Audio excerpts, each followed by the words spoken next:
Hello, perceptive reader. Would you like to know my assessment on the usages of AI technology? Um, I thought it was about time that I share some thoughts on it again, since really over the past couple of weeks or so, I've been researching it more than I have in the past to see the usages. How people are actually gaining benefit from financial help, if you will. Um, there's something else that I noticed, though, the way that it's being used. And it's something that I want to give encouragement on, that you don't sell yourself short. You see, I give this talk maybe every year or so around about graduation time. Not to sell yourself short, even though technology can do it all for you.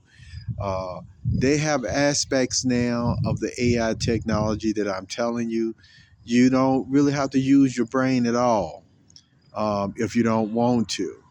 And the thing about it is, when you're learning, you see, when you're still in school and even colleges, seriously, uh, you would want to continue to develop your thinking powers. Uh, Giving your time, you see, some things just don't come instant. So sometimes part of building those neurons or those synapses is the effort that you have really put into it, that brain power, to think about matters, to think in the abstract. Uh, for example, like the designs and all these buildings and listen to me, spaceships and things of that nature, that came back in the day. You look at some of these shows, that came from persons actually just meditating and thinking about those artistic value and technical value for a while. You even think about those writers in the early days who really, that's all they did was read, and they wrote all day long, if they had the circumstances for it. And they were actually putting out books very, very quickly too, because that's all they did. The ones who chose their profession. Well, again, all of these things came about because people really went into deeply meditative states in order, you see, to learn, in order to come up with new ideas and inventions.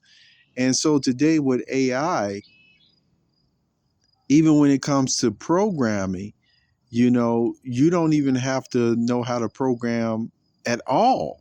You see, uh, you don't have to understand what variables are at all, or when you use certain type of loops or modules and things of that nature, because when you at least get a overall picture of it, which people go to school for, that's why whether you are a programmer or not. For example, I never really considered myself a programmer, but I do know a few scripts or two.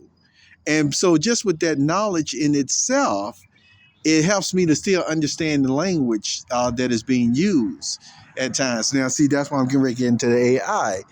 What I'm noticing now with the type of architecture that is coming out, it is not really even on the level of Intel-based chips like they used to be. I would say Apple gave the world already a glimpse of the future when they switched from their usage of the Intel chips, and then started going into these M1, M2 type of architecture of the way that they make their chips now. But let me tell you, the architecture, or the hardware, if you will, that they are designing for the AI, it's a totally different animal. It's a totally different animal. And the way that it even functions, I'm telling you, you know me, my mind then went somewhere else. On one hand, they talk about all the benefits and things of that nature, but guess what?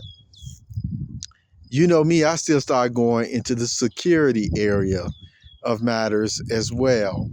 So I'm not going to go into too much details in that area, but what I am going to say still with the capabilities, one of the aspects of AI, uh, which I just want to still caution to help us to stay human, is they are literally putting everything into AI, even aspects of life, of interactions, encouragements, and stuff like that.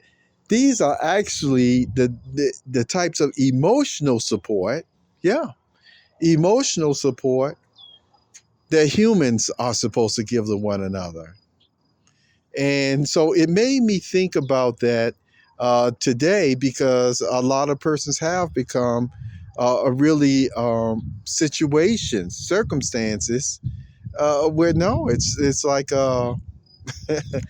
they're used to just dealing with computers and AI, even for friendships and things of that nature.